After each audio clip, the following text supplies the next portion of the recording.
Salam sejahtera, terima kasih karena bersama dengan saya di Nazilin Unity Channel. Apa jadi jika Rafizi Ramli keluar daripada PKR? Itu persoalan besar yang orang tanya dan lontarkan kepada saya. Berikut ialah beberapa faktor ataupun beberapa perkara yang akan terjadi sekiranya Rafizi Ramli keluar daripada PKR. Tentunya dalam politik semua boleh berlaku. Apa saja boleh terjadi. Politik ialah satu seni yang tak boleh diramal sama sekali. Lebih mudah meramal keadaan cuaca daripada keadaan politik. Kemarin jadi kawan, hari ini jadi lawan. Begitulah politik.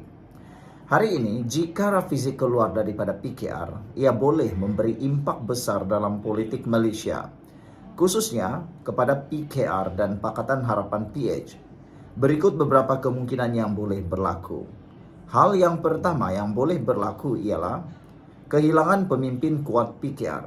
Seperti yang kita ketahui, Rafizi adalah salah satu tokoh utama dalam PKR. Kehilangan beliau boleh melemahkan parti tersebut kerana beliau mempunyai pengaruh yang besar dalam kalangan pengundi muda dan ahli-ahli parti. Sekarang saja pun sudah kita boleh perhatikan dan sudah kita boleh tahu betapa ramainya yang mempengaruhi ataupun terpengaruh dengan keadaan politik khususnya dalam PKR melibatkan Rafizi Ramli. Dan tentu semua orang akan tertanya-tanya, beranikah Rafizi keluar daripada PKR? Saudara, sebelum saya teruskan, saya nak kongsi dengan anda semua satu produk yang terbaik yang ada dalam hidup saya. Inilah yang telah mengubah hidup saya untuk menjadi sehat dan kuat. Produk ini, produk Transufactor daripada For Life, dan ianya bukan obat. Secara ringkasnya, kita kena penyakit karena masalah lemah imun badan.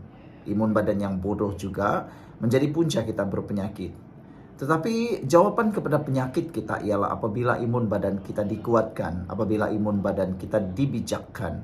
Caranya mudah, makan produk ini. Produk ini memberikan imun badan kita jadi kuat dan menjadi pintar semula. Dengan pintarnya imun badan kita akan sembuh daripada penyakit. Ramai orang yang tanya, apa penyakit yang telah sembuh? Ada sebentar tadi saja daripada Kedah, seorang customer saya baru sahaja memberitahu beliau sudah sembuh daripada penyakit kencing manis. Bukan produk ini, tetapi imun badan yang kuat menyembuhkan kita semua. Cepat beli dan ambil nombor telefonnya ada tertera ini. Telepon dan hubungi saya dengan segera. Baiklah, kita cerita tentang politik pula. Apabila berlaku, kalau Rafizi Ramli keluar daripada PKR, ini juga akan menyebabkan krisis dalaman PKR. Kalau Rafizi boleh menyebabkan ketegangan, keluar Rafizi boleh menyebabkan ketegangan dalam PKR, terutama di kalangan penyokongnya. Mungkin ada perpecahan dalam parti atau beberapa ahli parti yang memilih untuk mengikutinya. Ketiga, impak yang besar dan impak yang sangat dahsyat bakal berlaku kepada Pakatan Harapan. Rafizi adalah salah satu penceramah utama dalam Pakatan Harapan PH, dan jika beliau keluar, ia mungkin memberi kesan kepada kestabilan gabungan ini. Rafizi juga memainkan peranan penting dalam strategi komunikasi PH. Jadi, kehilangan beliau boleh memberi kesan kepada image PH, terutamanya di kalangan pengundi muda dan penyokong muda. Keempat, pembentukan parti baru.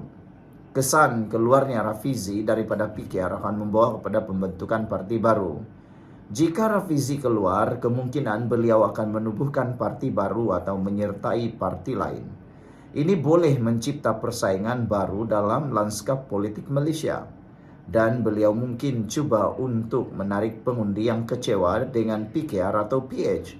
Yang kelima, akan berlaku perubahan dinamika politik. Keputusan Rafizi Ramli keluar PKR juga boleh memberi peluang kepada parti-parti lain seperti Perikatan Nasional PN atau Barisan Nasional BN untuk mengambil kesempatan.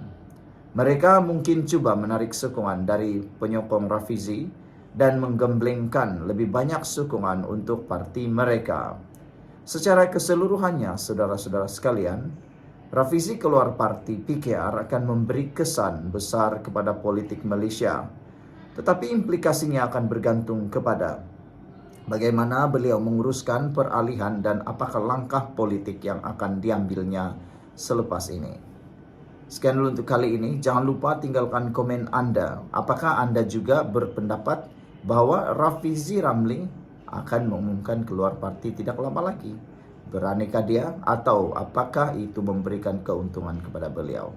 Tinggalkan komen Anda. Salam sejahtera, terima kasih karena bersama dengan saya di Nazilin Unity Channel. Selepas Rafizi undur diri daripada Kabinet Kerajaan Perpaduan dan selepas beliau mendedahkan pelbagai perkara yang mengejutkan kita dalam parti beliau sendiri, yang mana para penyokong Rafizi mengatakan bahawa beliau tibai parti sendiri. Penyokong daripada pembangkang juga menuduh Rafizi tibai parti sendiri. Apa maknanya pengunduran Rafizi ini?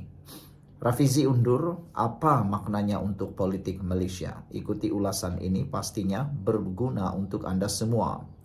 Rafizi Ramli akhirnya meletakkan jawatan. Bermula sebagai otak strategi PKR, kini keluar gelanggang. Bukan disebabkan tekanan luar, tapi kekalahan dalam rumah sendiri.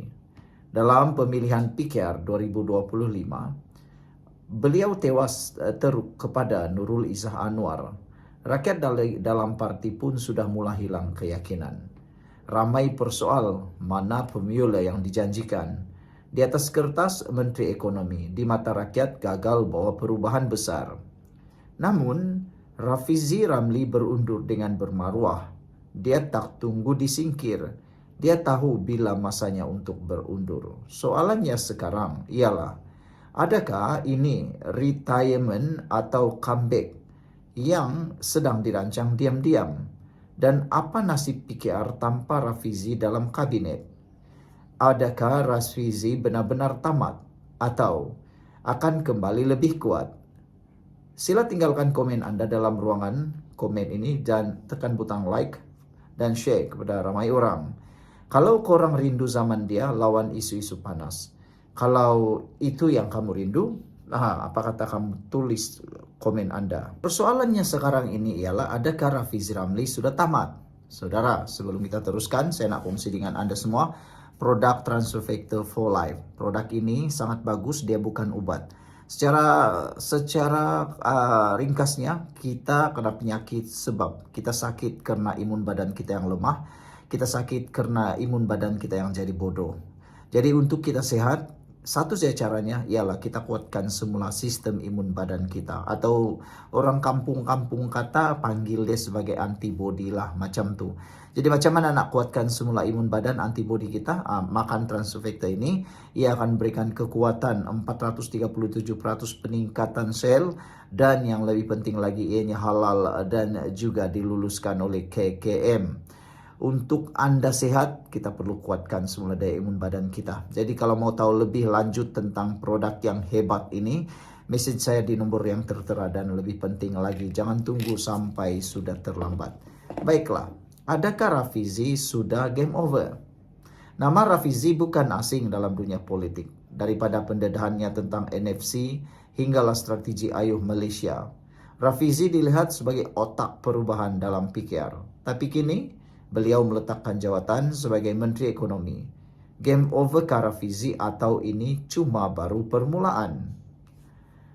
Mari kita lihat fakta. Rafizi tewas teruk dalam pemilihan timbalan Presiden PKR pada tahun 2025 kepada Nurul Izzah dengan 9.803 melawan 3.866. Maknanya, beliau sudah hilang sokongan akar umbi dalam parti sendiri. Rakyat pula semakin kecewa. Beliau pernah janji akan bawa formula ekonomi rakyat. Tapi realitinya banyak yang masih cakap kata mereka mengejek Rafizi Ramli, cakap pandai tapi tiada tindakan. Namun Rafizi tetap berprinsip. Beliau undur sebelum diusir. Satu langkah yang jarang dibuat oleh ahli politik Malaysia. Dan beliau tidak salahkan sesiapa. Beliau akui kekalahan itu isyarat yang perlu dihormati. Adakah Rafizi tamat? Tidak semestinya. Rafizi adalah seorang political strategist. Dia tahu bila kena masuk, bila kena undur. Dan biasanya dia undur untuk menyusun semula. Mungkin hari ini dia pergi, tapi siapa tahu dalam PRU akan datang dia bangkit semula.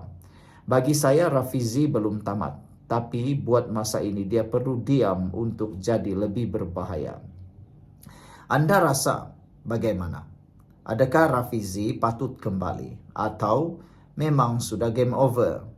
Sila tinggalkan komen Anda dalam ruangan komen ini dan jangan lupa subscribe channel Nazilin Unity untuk ulasan politik paling berani dan telus, dan dapatkan produk ini untuk kesehatan kita bersama. Jangan tunggu sampai sakit barulah susah payah. Salam sejahtera, terima kasih karena bersama dengan saya di Nazilin Unity Channel. Yang hangat di pasaran sekarang ini ialah berkait dengan Rafizi Ramli dan juga PKR. Ramai yang mengatakan kononnya PKR kini dah jadi lemah. Ramai yang mengatakan kononnya PKR kini dah tak lagi reformis seperti dahulu. Adakah kebenaran itu boleh dibuktikan? Benarkah bahwa Anwar Ibrahim sudah tidak reformis lagi? Walau bagaimanapun, apapun jawaban daripada Anda, yang pastinya ialah Anwar Ibrahim satu-satunya Perdana Menteri yang belum ada apa-apa masalah berkaitan dengan integriti, termasuklah dakwaan sakau menyakau atau dakwaan rasuah. Beliau satu-satunya Perdana Menteri yang belum lagi didakwa dengan apa-apa penyelewengan. Muhyiddin sudah didakwa, Ismail Sabri Yaakob dalam siasatan, Najib kini di penjara, Zahid Hamidi sudah pernah didakwa. Anwar Ibrahim tidak pernah didakwa berkait dengan apa salah laku dalam pentadbiran atau rasuah. Hari ini yang kita tertanya-tanya ialah, apakah langkah seterusnya yang Rafizi mahu buat atau rancangan Rafizi Ramli seterusnya? Selepas beberapa pendedahan demi pendedahan yang mengejutkan kita, salah satunya kononnya ada senarai 12 ahli parlimen daripada PKR mahu meninggalkan ataupun menarik sokongan daripada Anwar Ibrahim. Perkara itu tidak dapat disahkan kerana datang daripada sumber yang terbukti sudah banyak kali berbohong dan memfitnah, yaitu siapa lagi kalau bukan daripada yang orang suka sangat itu. Anda tekalah siapa orangnya. Jadi apakah langkah sebenarnya Rafizi selepas banyak perkara yang telah didedahkan oleh media maupun media sosial? Tapi sebelum itu saudara-saudara, nak kongsi dengan kamu semua satu produk yang terbaik yang ada di pasaran sekarang. Produk ini adalah produk Transfer Factor for Life.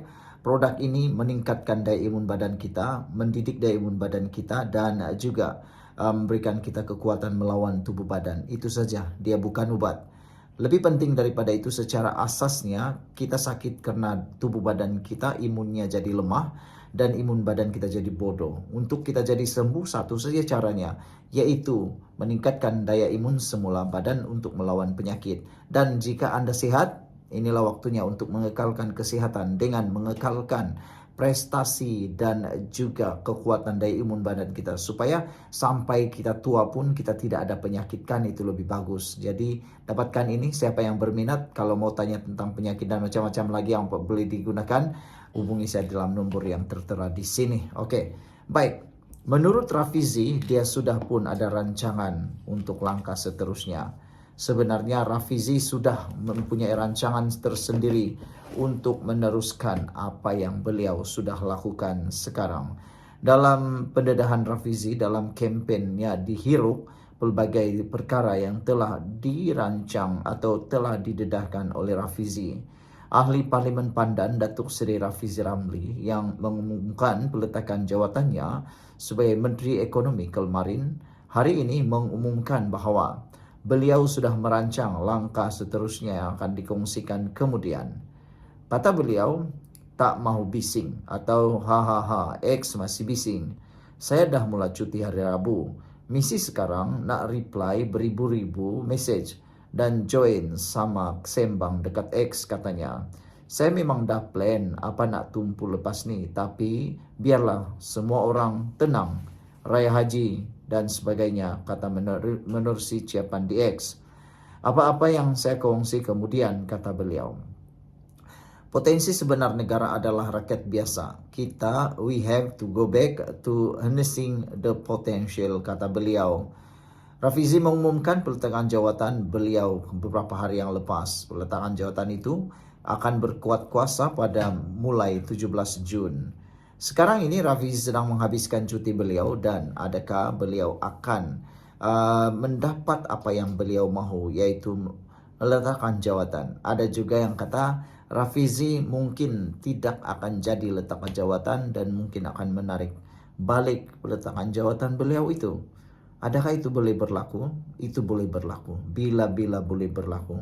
Politik ini seninya luar biasa. Kita tak boleh jangka langsung.